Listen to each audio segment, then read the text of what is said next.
progressisme, les conséquences que plus personne ne peut ignorer, l'AfD, le diable ou un programme qui dérange. Merci à Louis de Drélincourt pour cet extrait. L'abus de réseaux sociaux ne peut jouer qu'un rôle marginal sur l'effondrement du niveau scolaire depuis 40 ans. Mais revenons sur la dangerosité des réseaux sociaux. Depuis 1998, nous alertons sur la dangerosité des écrans, l'abus. Et à l'époque, il n'y avait pas de réseaux sociaux, c'était la télévision et les jeux vidéo. Des scientifiques se sont emparés du phénomène et ont expliqué les mécanismes de cette dangerosité. C'est aux parents d'agir. C'est ce qu'affirme d'ailleurs Gabriel Cluzel. Réseaux sociaux, pour mes enfants, c'est pas de smartphone avant le lycée, donc pas de smartphone, pas de réseaux sociaux, témoigne Gabriel Cluzel.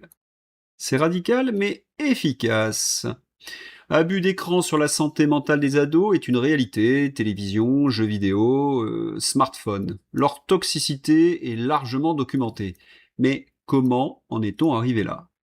C'est la promotion des écrans par la société, l'école, la publicité, les politiques, au détriment des livres, de l'effort et du savoir. J'ai vécu ça pendant 25 ans. Il y a également l'affaiblissement de l'autorité parentale, avec cette éducation sans contrainte. Éducation sans contrainte, oxymore. Et puis, ça a entraîné un effondrement généralisé du niveau scolaire, une spirale infernale. L'interdiction des réseaux sociaux aux moins de 15 ans ne sert à rien, il suffit d'aller voir en Australie, les adolescents contournent cette interdiction. Que faire ? Vous avez la réponse dans le A, B, C et D. Ce n'est pas possible. C'est ce que font pourtant aujourd'hui tous les pays asiatiques. Il faut donc en finir avec le progressisme qui est en train de nous dévorer. Vous les avez entendus. Ils veulent maintenant contrôler ce qu'il y a à l'intérieur des maisons. Oui, petit à petit, nous avançons vers 1984. Il faut donc une révolution conservatrice pour balayer tout cela. Un joli tweet de Brivel Le Pogam. Hier, quelqu'un m'a sorti que l'AfD, c'était le diable incarné. Du coup, j'ai passé 1 heure avec Roch à lire leur programme. Voilà ce que j'ai trouvé point par point. Référendum d'initiative populaire à la Suisse. La votation. Limitation des mandats des professionnels de la politique. Europe des nations souveraines, ou sortie si possible, fin de l'euro comme monnaie unique. Contrôle total des frontières. Procédure d'asile hors Allemagne. Prestations en nature uniquement. Remigration massive des personnes sans droit de séjour et des criminels.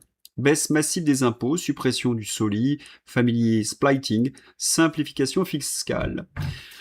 Fin de la politique énergétique escrologique, retour au nucléaire, maintien du charbon, réparation de Nord Stream, suppression de la taxe CO2 et des interdictions des moteurs thermiques. Retour de la famille traditionnelle, père-mère-enfant, encouragée par des aides natalistes fortes. La langue allemande protégée et faire en sorte que certaines religions étrangères ne s'imposent pas. Renforcement de la police, tolérance zéro sur la criminalité étrangère et les clans. Liberté d'expression maximale et réforme des médias publics. C'est le programme officiel, pas des rumeurs. Maintenant, question simple et sincère. Quelqu'un peut m'expliquer concrètement en quoi ce programme fait de l'AfD le nouveau parti affreux ? Ce programme ressemble étrangement à celui que nous avions avant, que quelques clampins s'emparent du pouvoir. Que pensez-vous des propositions évoquées concernant l'Allemagne ? N'hésitez pas à partager votre point de vue dans les commentaires, dans le respect des opinions de chacun. Merci à tous.